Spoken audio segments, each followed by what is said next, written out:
Okay, Federalist Paper 3, Part 3.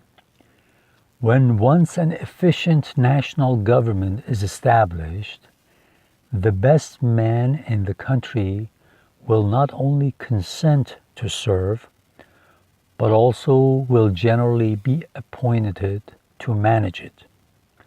For although town or country or other contracted influence may place men in state assemblies or senates or courts of justice or executive departments, yet more general and extensive reputation for talents and other qualifications will be necessary to recommend men to offices under the national government, especially as it will have the widest field for choice and never experienced that want of proper persons, which is not uncommon in some of the states.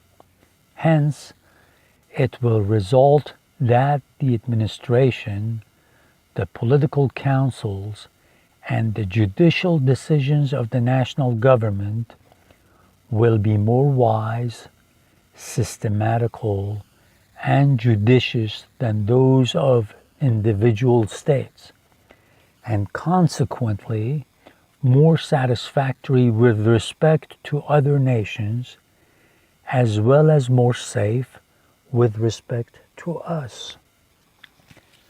Under the national government, treaties and articles of treaties, as well as the laws of nations, will always be expounded in one sense and executed in the same manner, whereas adjudication on the same points and questions in 13 states or in 3 or 4 confederacies will not always accord or be consistent, and that as well from the variety of independent courts and judges appointed by different and independent governments, as from the different local laws and interests which may affect and influence them.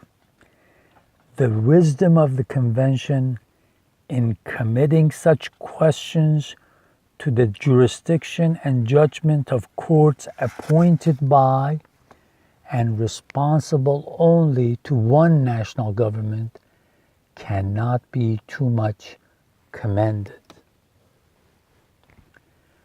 The prospect of present loss or advantage may often tempt the governing party in 1 or 2 states to swerve from good faith and justice, but those temptations, not reaching the other states and consequently having little or no influence on the national government, the temptation will be fruitless and good faith and justice be preserved. The case of the Treaty of Peace with Britain adds great weight to this reasoning. If even the governing party in a state should be disposed to resist such temptations, yet, as such temptations may, and commonly do, result from circumstances peculiar to the state, and may affect a great number of the inhabitants, the governing party may not always be able, if willing, to prevent the injustice mediated or to punish the aggressors. But the national government, not being affected by those local circumstances, will neither be induced to commit the wrong themselves, nor want power or inclination to prevent or punish its commission by others. Again, John Jay is mentioning that another advantage of staying united is that when you make treaties with other countries, If you have 13 different countries here, you will have 13 different treaties. And it's going to create confusion, and then that will give another reason for those other countries to create animosity between you all, create distrust, and take advantage of you. Whereas if you're united, we can speak with one voice and have one uniform law rather than 13 confusing laws and treaties, and that would be to our advantage. And if a state makes a difference, if a state makes a mistake or a couple of states make mistakes, before it spreads all around, the rest of the states can stop the mistake, can correct the mistake, and chart a new course, make a better decision, make better decisions to tackle the problems. These are some of the professors that I recommend you, since you're English language learners or new to this, make sure you, if you can, read their books or at least listen to their talks. There are hundreds of their talks. Either they are in panel discussions or they are talking about one of their books. These will be extremely helpful to you.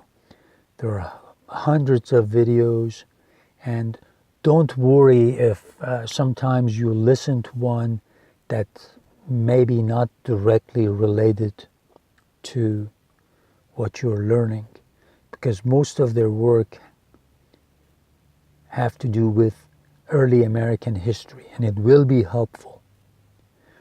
These are Gordon Wood, Joseph Ellis, Peter Onuf, Jack Rakoff, Akhil Amar, Pauline Mayer, Gordon Lloyd, Woody Holton, Carol Birkin, Rosemary Zagari. Carol Birkin has a talk on C-SPAN. It's not on YouTube. It's about her book, A Brilliant Solution. It is a short book on the Constitutional Convention. It's a good book. I like it. So watch that video if you can first. Carol Birkin on C-SPAN about her book, A Brilliant Solution. Not to Farsi. خب این دو مرتبه یه مسئله دیگر رو میگه اگه با 13 تا کشور بشیم و متحد نشیم، بایستیم با تمام این کشورهای امپراتوری که دور و برمون میپلکن و میخوان ما رو تیکه تیکه بکنن 13 تا پیمان، عهد و پیمان ببندیم. این اصلا گیج کننده میشه. اینا میان چیکار میکنن؟ بین ما دشمنی میندازن و ازمون ضعفمون استفاده میکنن.